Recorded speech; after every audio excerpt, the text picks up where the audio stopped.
Իրանի դեմ ԱՄՆ ռազմական գործողությունը տարածաշրջանում անկայունության կհանգեցնի, Անկարան հույսը դնում է կողմերի միջև բանակցությունների վրա։ CNN Թուրքին տված հարցազրույցում ասել է Թուրքիայի արտգործնախարար Հական Ֆիդանը։ ԱՄՆ նախագահ Դոնալդ Թրամփն ավելի վաղ հայտարարել է, որ անհրաժեշտության դեպքում թույլ կտա ռազմական գործողություններ իրականացնել Իրանի դեմ։ Մենք կապեր ենք պահպանում Իրանի եւ ԱՄՆ-ի հետ։ Ես խոսել եմ Իրանի հետ ԱՄՆ կատարած իմ վերջին այցից առաջ եւ հետո։ Իմ խորհուրդն է նրանց հնարավորինս շուտ սկսել դեմ առ դեմ բանակցությունները։ Իրանի դեմ ռազմական գործողությունը տարածաշրջանում անկայունությունից բացի ոչինչ չի ստեղծի։ Իրանը միջուկային կարողություն ունի, բայց զենք չունի։ Կարծում եմ Թրամփը բաց է խոսակցության համար, ասել է Ֆիդանը։ Թրամփը բազմիցս մտահոգություն է հայտնել Իրանի միջուկային ծրագրի վերաբերյալ, պնդելով, որ Թեհրանը մոտ է միջուկային զենք ստեղծելուն եւ որ ԱՄՆ-ն մտադիր է կանխել դա։ Թեհրանը հայտարարել է, որ միջուկային զենք ստեղծելու ծրագրեր չունի։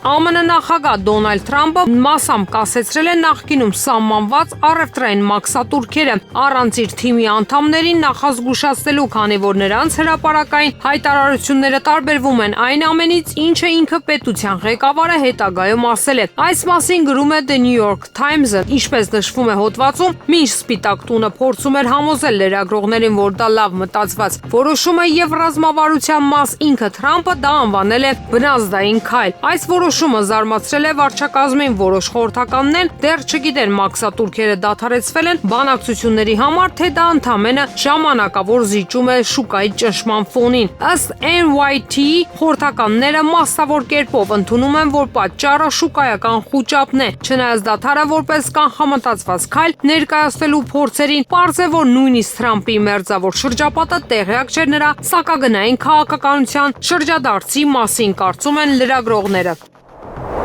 ԱՄՆ-ի եւ Իրանի պաշտոնյաների միջև առաջիկա շփումները Օմանում կլինեն ընդամենը հանդիպում, այլ ոչ թե բանակցություններ Fox News-ի եթերում ասել է պետդեպարտամենտի խոսնակ Թեմի Բրյուսը։ Այս հանդիպումը, որը տեղի կունենա շաբաթ օրը, կլինի ընդամենը հանդիպում։ Սա բանակցություն չէ, սա իսկապես վարժություն է պարզելու, թե կոնկրետ ինչ են նրանք պատրաստ անել, համոզվել, որ նրանք գիտեն, թե որտեղ ենք մենք եւ առաջ շարժվեն, ասել է Բրյուսը։ ԱՄՆ նախագահ Դոնալդ Թրամփը հայտարարել է, որ չի բացառում ապագայում Ռուսաստանի նախագահ Վլադիմիր Պուտինի հետ հանդիպումը, գրում է Կոմսոմոլսկայա Պրավդան։ Ինչ-որ պահի այո, ասել է Թրամփը լրագրողներին, պատասխանելով այն հարցին, թե արդյոք նախատեսում է հանդիպել Ռուսաստանի Դաշնության նախագահի հետ։ Ամերիկայի նախագահը Չինաստանի հետ առևտրային պատերազմի սրման պայմաններում նաև նշել է, որ պատրաստ է հանդիպել Չինաստանի նախագահ Սի Ցինփինի հետ։ Իհարկե, ես կհանդիպեի նրա հետ, ասել է Թրամփը։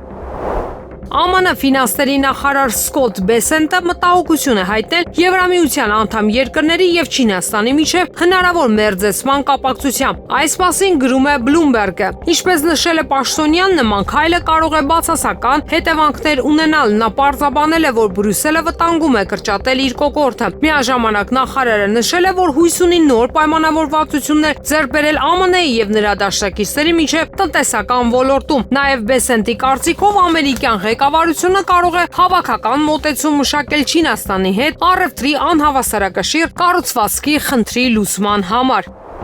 Դեմոկրատական կուսակցության կոնգրեսականները դիմել են ԱՄՆ նախագահ Դոնալդ Թրամփին, պահանջելով հեռացնել Իլոն Մասկին կառավարության աշխատանքից մինչև մայիսի 30-ը, ասվում է դեմոկրատների նամակում, գրում է BBC-ն։ Մինչև մայիսի 30-ը պետք է Իլոն Մասկին հեռացնել կառավարական պաշտոնից, ասվում է նամակում, եւ նույն ժամանակ դեմոկրատ Գրեգ Կասարը Axios պորտալին ասել է, որ կուսակցությունն ունի բոլոր իրավական եւ քաղաքական գործիքները, ինչպես նաեւ հանրային ճշմարտ ուժը, պահանջելու ԱՄՆ կառավարության արդյունավետության դեպարտամենտի ղեկավարի հրաժարականը։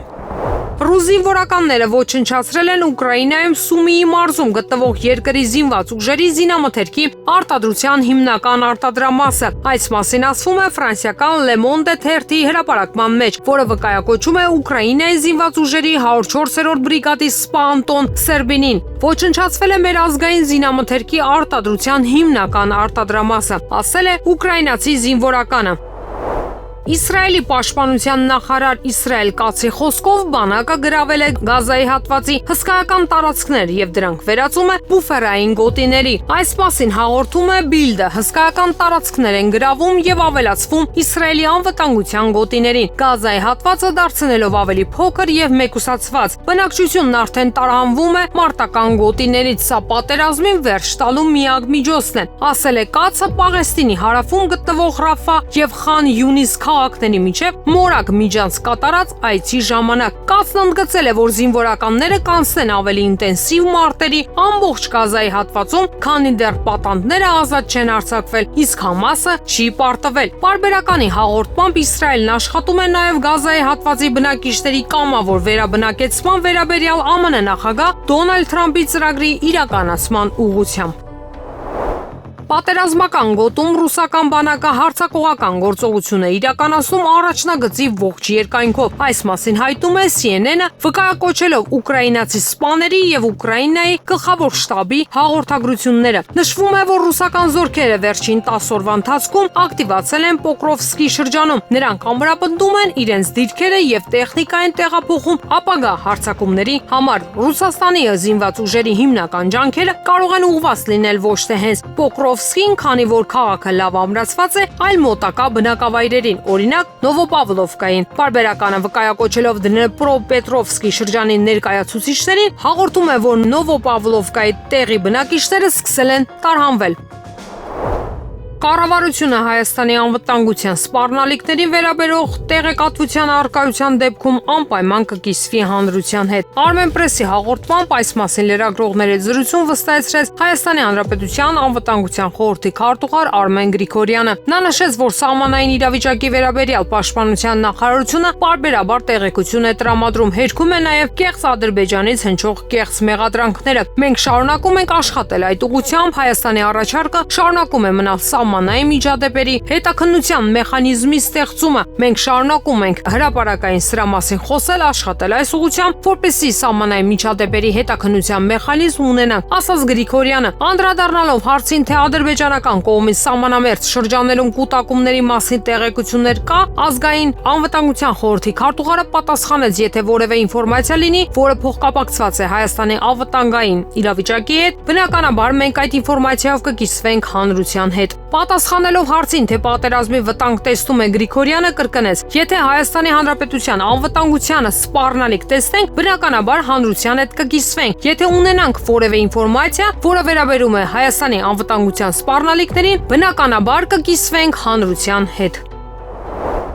BBC World Service-ի ապրիլի 9-ի ռադիոյի էթերի ժամանակ կովկասյան թղթակից Ռեյհան Դեմիտրին մանրամասներ է հաղորդել Հայաստան այցից, ներկայացնելով Հայաստանի եւ Ադրբեջանի միջև խաղաղության պայմանագրի բանակցությունների ընթացքը, ինչպես նաեւ այդ համատեքստում անդրադարձել մարդասիրական կարևոր խնդրի Բաքվում պահվող հայ գերիների հարցին։ Լրագրողը նշել է, որ անցյալ ամիս եւ Հայաստանը եւ Ադրբեջանը հայտարարեցին, թե համաձայնության են եկել պայմանագրի կետերի շուրջ, սակայն գերիների հարցը այնտեղից բացակայում է։ Նշվում է, որ ներկայում Բաքվում դատական գործընթաց է իրականացվում 16 հայերի նկատմամբ, որոնցից մեկը հայտնի միլիարդատեր բարերար Ռուբեն Վարդանյանն է, որը փետրվարին հացադուլ էր հայտարարել, հայտնելով արդար դատաքննության իրավունքի խախտման մասին։ Եթերում հնչել է նաև Ռուբեն Վարդանյանի որդու Դավիթ Վարդանյանի մեկնաբանությունը, որի հետ հանդիպել ու զրուցել է լրագրողը։ Մեզ հաջողվեց փաստաբան գտնել Ադրբեջանում, ինչը չափազանց դժվար էր տարբեր պատճառներով։ Նախ եւ առաջ բոլորին հայտնի է, նաև փաստագրված են նրանց կողմից հայերի նկատմամբ քսենոֆոբիայի դրսևորումները ու կա նաև Լեռնային Ղարաբաղի հարցի զգայունությունը։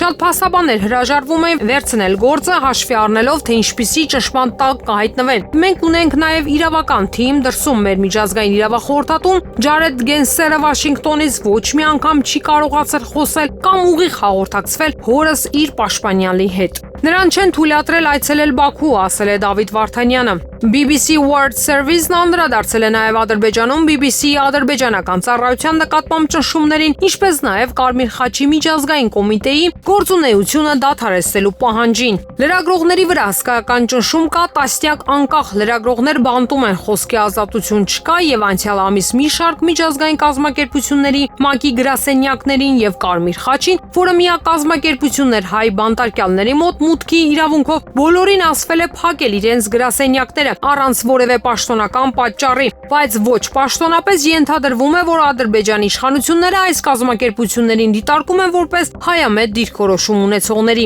Այսպիսով մարդու իրավունքների եւ ժողովրդավարության իրավիճակը շատ ծանր է Ադրբեջանում։ Ընկալում կա, որ այս դատավարություններն օգտագործվում են Ադրբեջանի բնակչությանը շեղելու համար այլ խնդիրներից։ Այս բոլորը հայրը Ռուբեն Վարդանյանը եւ Լեռնային Ղարաբաղի 15 այլ նախկին ղեկավարներ մեղադրվում են պատերազմական հանցագործությունների մեջ։ Նրանց դեմ առաջադրվում են ամենալուրջ մեղադրանքները։ Սա նշանակում է, որ եթե մեղավոր ճանաչվեն, նրանք իրենց կյանքը բանտում կանցկացնեն, նշել է Ռեհան Դեմիտրին։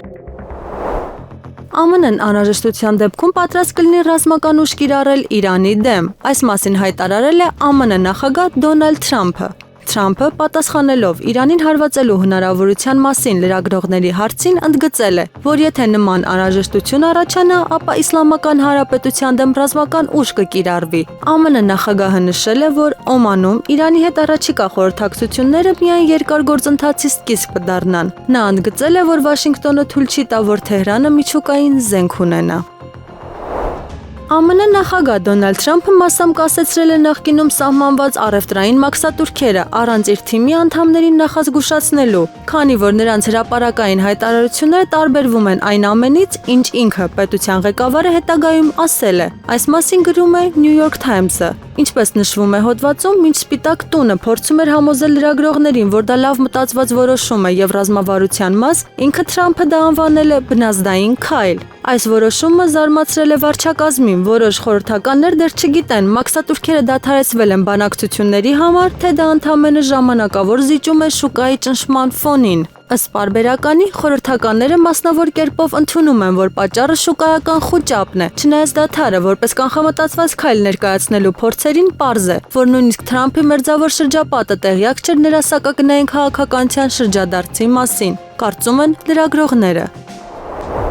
Սպիտակ տանը լրագրողների հետ հանդիպման ժամանակ ԱՄՆ նախագահ Դոնալդ Թրամփը աղմկահարույց հայտարարություն է արել, ընդգծելով Միացյալ Նահանգների ռազմական հզորությունը։ Նա ակնարկել է գերգաղտնի սպառազինությունների գոյության մասին, որոնք գերազանցում են այն ամենը, ինչ հայտնի է համաշխարհային հանրությանը։ Թրամփի խոսքով Միացյալ Նահանգներն ունի տեխնոլոգիաներ, որոնց մասին երկրի սահմաններից դուրս ոչ ոք նույնիսկ գլխի չի ընկնում։ Նա վստահորեն նշել է, որ այդ զենքը մոլորակի վրա գոյություն ունեցող ամենահզորն է։ Թրամփը նաև հավելել է, որ ոչ մի այլ երկիր նման ներուժ չունի, ընդգծելով ԱՄՆ-ի առաջնորդությունը պաշտպանական ոլորտում։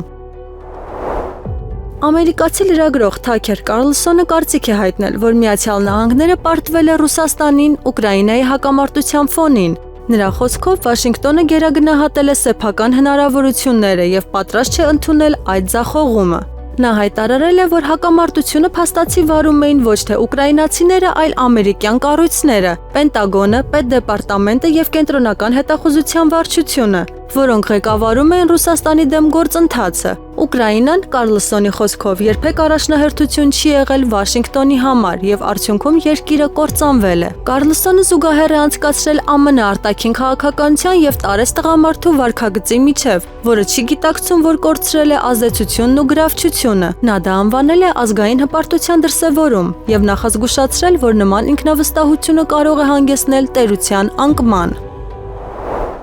ՄԱԿ-ի գլխավոր քարտուղար Անտոնիո Գուտերեշը հայտարարել է, որ Իսրայելը պետք է թույլ տա անարգել մուտք գործել մարդասիրական օգնության համար, որոնք արգելափակված են Գազայի հատված անցակետերում։ Իսրայելը որպես բռնազավթող տերություն ունի հստակ պարտավորություններ միջազգային իրավունքով, ներառյալ միջազգային մարդասիրական իրավունքը եւ մարդու իրավունքների միջազգային իրավունքը։ Այնուամենայնիվ, մարդասիրական մատակարարումները ներկայումս չեն կարողանում մուտք գործել Գազայի հատված անցակետերում պահվում են սննդամթեր, դեղորայք եւ կացարան։ Անհրաժեշտ է ապահովել մարդասիրական օգնության, անարգել մուտքը, գրել են նա X-ում։ Իսրայելը մարտի 2-ին դադարեցրել է հումանիտար օգնության մատակարարումը Պաղեստինյան անկլավ եւ փակել բոլոր անցակետերը։ Չինաստանի վրա ԱՄՆ-ի կողմից բարձր մաքսատուրքերի սահմանումը կարող է առավելություն լինել Հնդկաստանի համար, քանի որ չինական ընկերությունները կարող են մտածել իրենց գործունեությունը տեղափոխելու ավելի ցածր մաքսատուրքեր ունեցող երկրներ, ինչպիսին է Հնդկաստանը։ Այս մասին գրում է Indian Express թերթը։ ԱՄՆ-ի հետ երկկողմ առևտրային համաձայնագրի շուրջ բանակցություններ վարելու Հնդկաստանի ռազմավարությունը եւ ԱՄՆ-ի մաքսատուրքերի հակադարձելու հարցում նրա զսպվածությունը ըստ երևույթին արդյունք տվեցին, գրում է թերթը, նշելով, որ ԱՄՆ նախագահ Դոնալդ Թրամփը դադարեցրել է մաքսատուրքերը 75 երկրների, այդ թվում Հնդկաստանի վրա, միաժամանակ Չինաստանի վրա 125% մաքսատուրքեր սահմանելով ի պատասխան նրա պատասխան քայլերի։ Չինաստանի վրա կտրուկ բարձր մաքսատուրքերը կարող են հարաբերական առավելություն դառնալ Հնդկաստանի համար, քանի որ Չինաստանում հիմնված ընկերություններն այժմ կարող են իրենց գործունեությունը տեղափոխել ավելի ցածր մաքսատուրքեր ունեցող երկրներ, ինչպիսին Հնդկաստանն է, գրում է Indian Express-ը։ Սակայն, ինչպես նշում է հրատարակությունը, մտահոգությունները մնում են չինական շուկայից Հնդկաստան դեմպինգի ռիսկի վերաբերյալ։ Ուզբեկստանի արտգործնախարար Բախտիյոր Սաիդովը եւ ԱՄՆ պետքարտուղար Մարկո Ռուբիոն հանդիպում են ունեցել Վաշինգտոնում, որի ընթացքում քննարկել են Կենտրոնական Ասիայի տարածաշրջանում անվտանգության եւ կայունության հարցերը։ Մենք ուրախ ենք հանդիպել ԱՄՆ պետքարտուղար Մարկո Ռուբիոյի հետ Ուզբեկստանի եւ Միացյալ Նահանգների միջև ռազմավարական գործընկերության ներկա դինամիկայի եւ ապագա ուղղությունների վերաբերյալ մտքերի համապարփակ փոխանակման համար։ Մենք քննարկել ենք առանցքային թեմաների լայն շրջանակ, ներառյալ քաղաքական երկխոսության ամրապնդումը, տնտեսական եւ ներդրումային համագործակցության ընդլայնումը, տարածաշրջանային կապերի զարգացումը եւ Կենտրոնական Ասիայում անվտանգության ու կայունության ապահովումը, գրել է Սաիդովը Telegram-ի իր ալիքում։ Մենք բարձր ենք գնահատում Միացյալ Նահանգների հզոր աջակցությունը Ուզբեկստանում ընթացող բարեփոխումներին։ Մենք պայմանավորվեցինք պահպանել երկկողմ հարաբերությունների դրական դինամիկան, շարունակելով բարձր մակարդակի երկխոսությունը եւ գործնական համագործակցությունը ռազմական գործընկերության շրջանակներում, հավելել է Ուզբեկստանի դիվանագիտության ղեկավարը։ Ամերիկյան Apple կորպորացիան վերականգնել է աշխարհի ամենաթանկ ընկերության իր կարգավիճակը այն բանից հետո, երբ նրա կապիտալիզացիան աճել է 15%-ով ամերիկյան բաժնետոմսերի համընդհանուր աճի ֆոնին համաձայն առևտրի տվյալների։ Չորեքշաբթի օրվա սակարկություններից հետո Apple-ի բաժնետոմսերն աճել են 15.3%-ով։ Ընկերության շուկայական կապիտալիզացիան նախորդ օրվա 2.59 տրիլիոն դոլարից հասնելով 2.99 տրիլիոն դոլար։ Microsoft-ը, որն ընդամենը մեկ օրով գլխավորում էր ցուցակը, 2.9 տրիլիոն դոլար շուկայական կապիտալով իջավ երկրորդ տեղը։ Չորեքշաբթի օրը ընկերության բաժնետոմսերն աճել են 10.1%-ով։ Մեկ օր առաջ Apple-ն ընկել էր երկրորդ տեղն ամենաթանկ ընկերությունների ցանկում, որի շուկայական կապիտալը 22%-ով ցածր էր մարտի փակման գնից՝ 3.34 տրիլիոն դոլար։ Այս պահին ամսվա սկզբից անկումն արդեն 10.5% է։ Հարավարևելյան Ասիայի երկրների ասոցիացիան չի ձեռնարկի որևէ պատասխան քայլ ի պատասխան ԱՄՆ-ի մաքսատուրքերի, հայտարարել են տարածաշրջանային խմբի էկոնոմիկայի նախարարները Մալայզիայում կայացած հանդիպումից հետո համատեղ հայտարարության մեջ։ 10 երկրների խումբն ընդգծել է Վաշինգտոնի հետ անկեղծ եւ կառուցողական երկխոսությունը շարունակելու իր հանձնառությունը անորոշության պայմաններում առևտրային խնդիրների լուծման համար։ Մենք հայտնում ենք ԱՄՆ-ի հետ անկեղծ եւ կառուցողական երկխոսության մեր ընդհանուր մտադրությունը լուծելու առևտրային խնդիրները, բայց հաղորդակցությունն ու համագործակցությունը կարևոր նշանակություն կունենան հավասարակշռված եւ կայուն հարաբերություններ ապահովելու համար։ Այս ոգով ASEAN-ը պարտավորվում է պատասխան միջոցներ չկիրառել ի պատասխան ԱՄՆ մաքսատուրքերի, ասվում է հայտարարության մեջ։ ASEAN-ի տնտեսական նախարարների հատուկ նիստը նախագահել է Մալայզիայի ներդրումների առևտրի եւ արդյունաբերության նախարար Թենգկու Զաֆրուլ Ազիզը։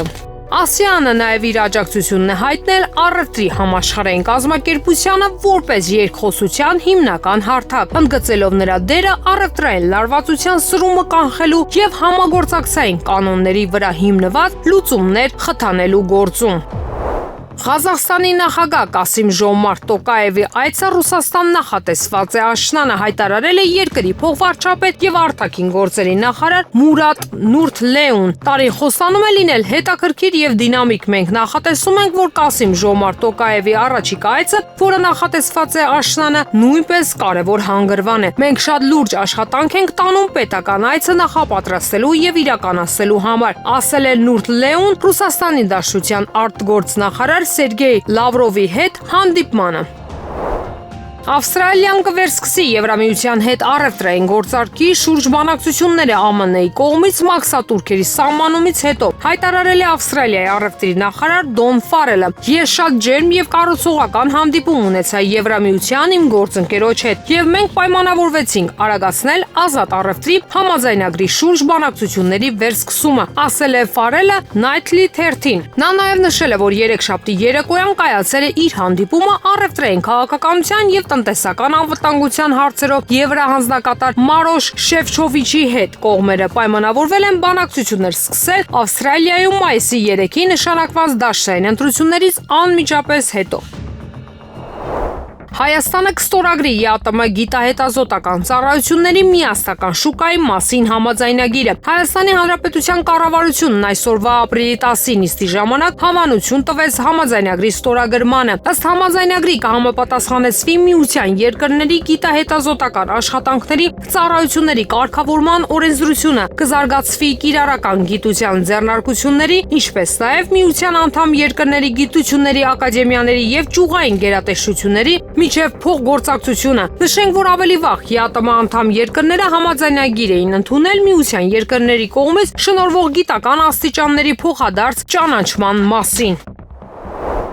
ԱՄՆ-ն կմեծացնի ռազմական ներկայությունը Պանամայում։ Այս մասին Պանամա կատարած այցից հետո հայտարարել է ԱՄՆ պաշտպանության նախարար Փիթ Հեքսեթը։ Մենք ողջունում ենք այստեղ ամերիկյան զորքերի ներկայությունն ընդլայնելու հնարավորությունը ապահովելու Պանամայի ջրանցքի ինքնիշխանությունը, ասել է Պենտագոնի ղեկավարը Պանամայի հանրային անվտանգության նախարար Ֆրենք Աբրեգոյի հետ համատեղ մամուլի ասուլիսում։ Այնտեղ է ունեցել Պանամա Սիթիում եւ Պենտագոնն այն ուղիղ եթերով հեռարձակել է իր կայքում։ Միաժամանակ ԱՄՆ ռազմական գերատեսչության ղեկավարը խուսափել է պատասխանել այն հարցին, թե արդյոք ԱՄՆ ներկայիս վարչակազմը նախագահ Դոնալդ Թրամփի գլխավորությամբ ճանաչում է Պանամայի ինքնիշխանությունը երկրում գտնվող ջրանցքի նկատմամբ։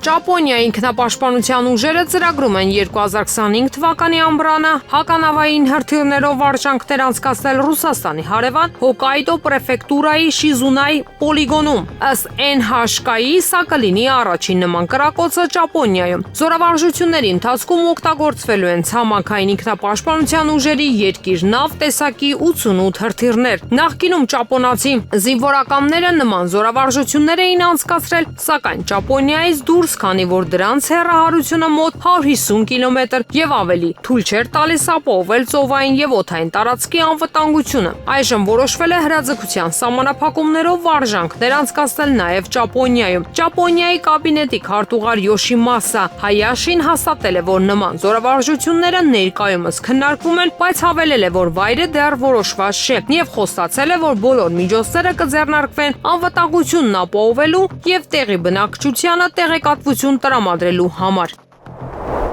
ԱՄՆ-ն պատրաստ կլինի անհրաժեշտության դեպքում ռազմական ուժ կիրառել Իրանի դեմ։ Այս մասին Սպիտակ տանը լրագրողների հետ զրույցի ժամանակ հայտարարել է ԱՄՆ նախագահ Դոնալդ Թրամփը։ Եթե պետք է բացարձակապես, այո, ասել է նա ի պատասխան հարցի։ Թրամփը նշել է, որ Օմանում Իրանի հետ առաջիկա խորհրդակցությունները երկար գործընթացի միայն սկիզբը կլինեն։ Մենք քիչ ժամանակ ունենք, քանի որ թույլ չենք տա նրանց միջուկային զենք ստանալ։ Ակնհայտ է, որ Իսրայելը մեծապես ներգրաված կլինի դրանում։ Նրանք կլինեն առաջատար այս հարցում, ասել է ԱՄՆ նախագահը։ Ապրիլի 12-ին Օմանում կկայանա ԱՄՆ-ի եւ Իրանի ներկայացուցիչների հանդիպումը, որտեղ նրանք նախատեսում են քննարկել իրանական միջուկային ծրագրի շուրջ ստեղծված իրավիճակի կարգավորման պարամետրերը։ Թուրքիայի արտգործնախարար Հական Ֆիդանը կարծում է, որ ԱՄՆ-ի եւ Իրանի միջև բանակցությունների ընթացքում կողմերը կգրանցեն ամենավճռական դիրքորոշումները, սակայն հույս ունի, որ կկարողանան խուսափել ուժային կարգավորումից։ Ես գիտեմ երկու կողմերին, գիտեմ նրանց դիրքորոշումները եւ ամեն ինչ կլինի բանակցությունների սեղանին։ Կողմերի դիրքորոշումները կլինեն առավելագույնը։ Հուսով եմ նրանք կհասնեն լուծման առանց ուժի կիրառման, ասել է նախարարը CNN Թուրքիի եթերում, պատասխանելով Թեհրանի միջուկային ծրագրի շուրջ նոր բանակցությունների համատեքստում ԱՄՆ-ի եւ Իրանի կարմիր գծերի մասին հարցին։ Ֆիդանը նշել է, որ այս խնդրի լուծման հարցում կան լուծումներ, այդ թվում ստեղծագործական, որոնք կարող են իրականացվել անմիջապես կամ կպահանջեն երաշխիքներ։ Գազայի արևելքում գտնվող Ալ-Շուջայա շրջանում գտնվող բնակելի թաղամասին իսրայելական հարվածների հետևանքով զոհերի թիվը հասել է 35-ի, տասնյակները անհետ կորել են։ Այս մասին հայտնում է Քաթարյան Al Jazeera հեռուստաալիքը։ Գազայի առողջապահության նախարարությունը հայտնել է, որ ակնկալում է, որ զոհերի թիվը կավելանա, քանի որ քաղաքացիական պաշտպանության ուժերը եւ տեղի բնակիչները եւս փլատակներում փնտրում են արգելափակված տասնյակ անհայտ կորածների։ Չորեքշաբթի օրը հեռուստաալիքը հաղորդել է, որ ավելի քան 50 մարդ վիրավորվել են Գազայի արևելյան հատվածում իսրայելական հրթիռակոծության հետևանքով։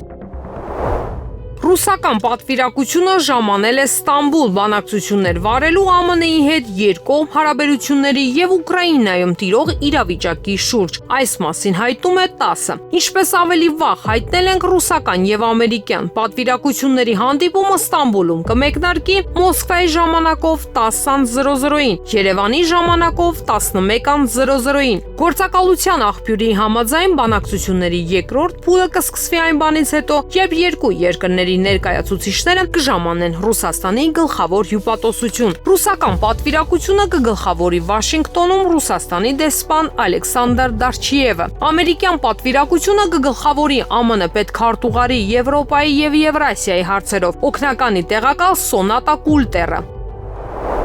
2025 թվականի ապրիլի 15-ից մինչև հուլիսի 15-ը ներառյալ Հայաստանում կհայտարարվեն պայստազորի առաջին խմբի առաջին եւ երկրորդ կարգերում հաշվառված շարքային ենթասպայական եւ սպայական կազմերի պայստազորայինների վարժական հավաքներ։ Վարժական հավաքները հայտարարվում են պայստազորում հաշվառված քաղաքացիների ռազմական ունակությունների կատարելագործման, մասսագիտական վերապատրաստման, մասսագիտական պատրաստման, բարձրագույն կրթություն ունեցող ենթասպայական կազմից պայստազորի սպաների պատրաստման նպատակով։ Ադրբեջանի պաշտպանության նախարարության հաղորդագրությունը, թե իբր ապրիլի 9-ին ժամը 23:50-ի սահմաններում Հայաստանի Հանրապետության զուսպ ստորաբաժանումները կրակ են բացել սահմանագոտու հյուսիսարևելյան հատվածում տեղակայված ադրբեջանական դիրքերի ուղղությամբ, չի համապատասխանում իրականությանը։ Այս մասին հայտնում է Հայաստանի Հանրապետության պաշտպանության նախարարությունը։ Հիշեցնենք, որ Հայաստանի Հանրապետության վարչապետի աշխատակազմն առաջարկել է հրադադարի ռեժիմի խախտման դեպքերի եւ կամ այդ մասին տեղեկությունների հետաքննության Հայաստան-Ադրբեջան համատեղ մեխանիզմ ստեղծել, ինչին մինչև օրս Ադրբեջանը չի արձագանքել։ Հայաստանի Հանրապետության պաշտպանության նախարարությունը վերահաստատում է, որ Հայաստանի Հանրապետության վարչապետի աշխատակազմի դիրքորոշմանը համապատասխան պատրաստ է հետաքննել Ադրբեջանի պաշտպանության նախարարության հաղորդագրությունը հիմնավորող փաստերը, դրանք Հայաստանի Հանրապետությանն փոխանցելու պարագայում։ Հակակոռուպցիոն դատարանը 2025 թվականի ապրիլի 3-ին վարույթ է ընդունել գլխավոր դատախազության ապօրինի ծագում ունեցող գույքի բռնագանձման վերաբերյալ հերթական հայցադիմումը։ Գլխավոր դատախազության ապօրինի ծագում ունեցող գույքի բռնագանձման գործերով վարչությունը պահանջ է ներկայացրել դատարանին Հայաստանի Հանրապետության ազգային ժողովի նախկին падգամավոր Արայիկ Գրիգորյանից եւ նրան փոխկապակցված անձանցից հօգուտ Հայաստանի Հանրապետության բռնագանձել 5 անշարժ գույք Երևանում, 6 անշարժ գույք Ավշար գյուղում, 2 անշարժ գույք Ծաղկաձորում, 1 անշարժ գույք Սուրենավան գյուղում, 1 անշարժ գույք Արարատում, 1 կառուցապատման իրավունք, 1 տրանսպորտային միջոց, 1 իրավաբանական անձում մասնակցություն, ավելի քան 6 միլիարդ 76 միլիոն դրամ։ Իսկ այժմ եղանակի մասին այսօր առանձին հատվածներում հնարավոր է կարկուտ, իսկ վաղվանից մինչև ապրիլի 14-ը գիշերային ժամերի լեռնային շրջաններում տեղումները կդիտվեն ձյան տեսքով։ Օդի ջերմաստիճանն ապրիլի 11-ին կնվազի 5-ից 7 աստիճանով։ է։